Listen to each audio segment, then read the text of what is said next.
Les rencontres climat, météo, montagne se poursuivent ici à La Plagne. Une nouvelle invitée avec nous, Chloé Nabédian, qui présente la météo sur France 2. Bonjour Chloé. Bonjour. Alors c'est quoi la journée type pour vous, pour une journaliste météo? Comment ça se passe? Ça commence déjà très très tôt. On a Ouais. des journées bien chargées avec Anaïs Baydemir qui est mon binôme. On fait les 13h et les 20h. Donc à 8h, 8h30, on est déjà sur le pont pour tout bien préparer. On a une petite partie quand même coiffure, maquillage aux alentours de 8h30, 9h. Et après, on produit nos bulletins pour le 13h parce qu'on doit tout construire de A à Z.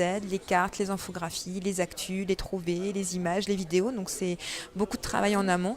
Et on essaie de produire des bulletins différents pour le 13h et le 20h parce qu'on a deux publics différents. Donc on ne donne pas la même information à chaque fois. Sur quoi justement vous essayez de différencier? Qu'est-ce qu'on va plutôt retrouver sur le 13h et plutôt sur le 20h? Sur le 13h, c'est vraiment plus centré sur les régions, des choses très concernantes sur la pollution. Je passe souvent des images de leur village en particulier.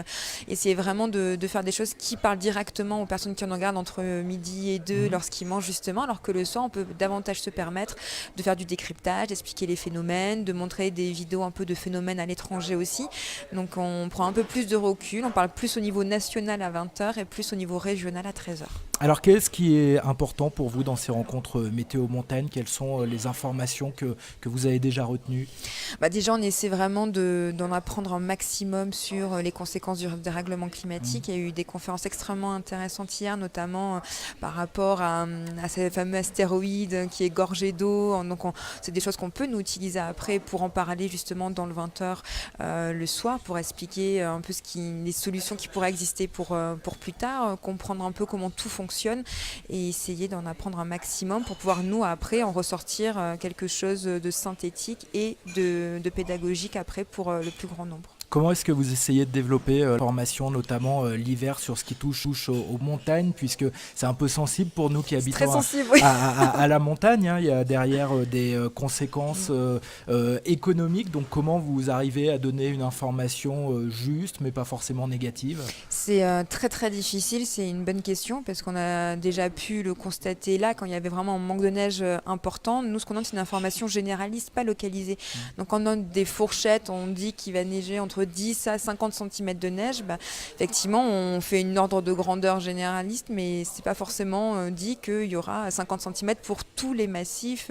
Ça dépend des versants, ça dépend de plein de choses. Donc on essaie de rassurer un maximum, de montrer aussi des images de webcam où les pistes sont quand même en activité.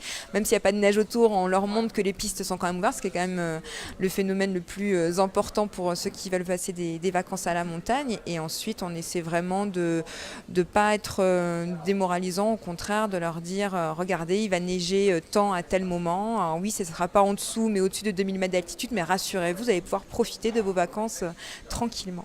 Vous imaginez les discussions dans les stations, dès que vous commencez à annoncer un petit peu de neige, on parle plus que de ça. J'imagine, oui. C'est vrai que c'est une vraie attente et j'en ai vraiment mesuré les conséquences en arrivant sur France 2 parce qu'avant sur les télés, j'avais déjà moins ce ressenti parce que c'était moins visible. Là, j'ai vraiment pris conscience effectivement qu'il y avait une attente importante, donc on a une vraie responsabilité. On le mesure à chaque fois, on essaie de faire du mieux qu'on peut avec les informations qu'on a pour pas pénaliser justement les stations.